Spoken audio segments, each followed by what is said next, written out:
ওই মেয়ে, আমার 1 কেজি ফল দাও তো। ঠিক আছে স্যার, দিতাছি। সমস্যা নাই, আগে খাওয়াও তারপরে আমারে দাও। না না স্যার, সমস্যা না, আগে আপনাকে ফলটা দিয়ে নি। ওই মুরব্বি, তোমার কি হয়?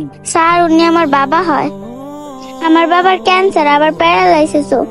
তোমার মা কোথায়? আমার মা তো আমাকে জন্ম দেওয়ার পরেই মারা গেছে। স্যারের দেখা মনে হইতেছে অনেক ভালো মানুষ, স্যারের তাড়াতাড়ি করে ফলটা দিয়ে দি। তোমার মা নাই, তোমার বাবার এই অবস্থা, তাহলে ফ্যামিলিটা চালাই কে? বুঝলাম না। স্যার, আল্লাহর রহমতে আমি সব বহন করি। আমার বাবা ছেলেও আমি, মেয়েও আমি। আমি চেষ্টা করি আমার বাবাকে ভালো রাখার জন্য। স্যার, বোঝেনি তো ফল বেচে আর কয় টাকা কামানি হয়। গরিবের কষ্ট কেউ বুঝে না। হ্যাঁ, সেটা বুঝতে পারছি। তোমার বাবার চিকিৎসা এখন কোথায় করাইতেছো? স্যার, 3 বেলা তো ভাতই জুটে না, তাহলে চিকিৎসা কিভাবে করাব? ডাক্তারে বলছে আমার বাবার চিকিৎসা করাইতে 10 লাখ টাকা লাগবে। স্যার, এত টাকা কই পাবো? আমরা তো গরিব মানুষ। তাহলে কি চোখের সামনে বাবাকে মরে যাইতে দিবা? স্যার, মোরা তো যাইতে দিতেছি না, চেষ্টা তো করতেছি ভালো রাখার। আমার যে ইনকাম হইতেছে ওটা দিয়ে চেষ্টা করতেছি বাবাকে সুস্থ রাখার। তুমি কি স্কুলে যাইবা নাকি? ড্রেস পরে আছো যে? হ্যাঁ স্যার, বাবার দোকানে রেখে আমি স্কুলে যাব।